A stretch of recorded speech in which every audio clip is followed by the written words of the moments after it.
একজন আমাকে কমেন্টে জানিয়েছে যে হাত সেলাই কী করে করে। তো সেই হাত সেলাইগুলো আমি তোমাদেরকে একটা একটা করে দেখাবো। তো আজকে আমি তোমাদেরকে দেখাবো রান সেলাই, ব্যাক সেলাই এবং ডাল সেলাই। দেখো আমি প্রথমে রান সেলাই করছি। তো প্রথমে একটা পেছন দিক থেকে টোপ তুলবে, এরপর সূচে করে ছোট ছোট এরকম সমান দূরত্বে টোপগুলো তুলে নিলেই তোমাদের রান সেলাই কিন্তু কমপ্লিট। এরপর আমরা আসছি ব্যাক সেলাই। তো ব্যাক সেলাইয়ের জন্য প্রথমে একটা এভাবে টোপ তুলে নেবে, এরপর পেছন দিক থেকে সামনের দিকে এভাবে সেলাই করতে থাকবে। একই রকমভাবে তোমাদেরকে পুরোটা করতে হবে, তাহলেই তোমাদের ব্যাক সেলাই কিন্তু কমপ্লিট হয়ে যাবে। এরপর করছি ডাল সেলাই। ডাল সেলাইয়ের জন্য প্রথমে একটা তোমরা এভাবে টোপ তুলে নেবে। তুলে নেওয়ার পর ওই যে সেলাইটা রয়েছে সেলাইয়ের ঠিক মাঝখান থেকে একটা টোপ তুলে আবার সামনের দিকে যাবে। ঠিক এভাবে অনবরত করতে থাকলে তোমাদের কিন্তু ডাল সেলাইও কমপ্লিট হয়ে যাবে।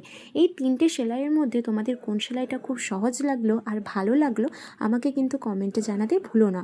এবং আরও যে সমস্ত সেলাইগুলো রয়েছে হাত সেলাই, আমি সমস্তটাই কিন্তু ভিডিওতে পরে দেখাবো, তাই সাবস্ক্রাইব করে ফেলো।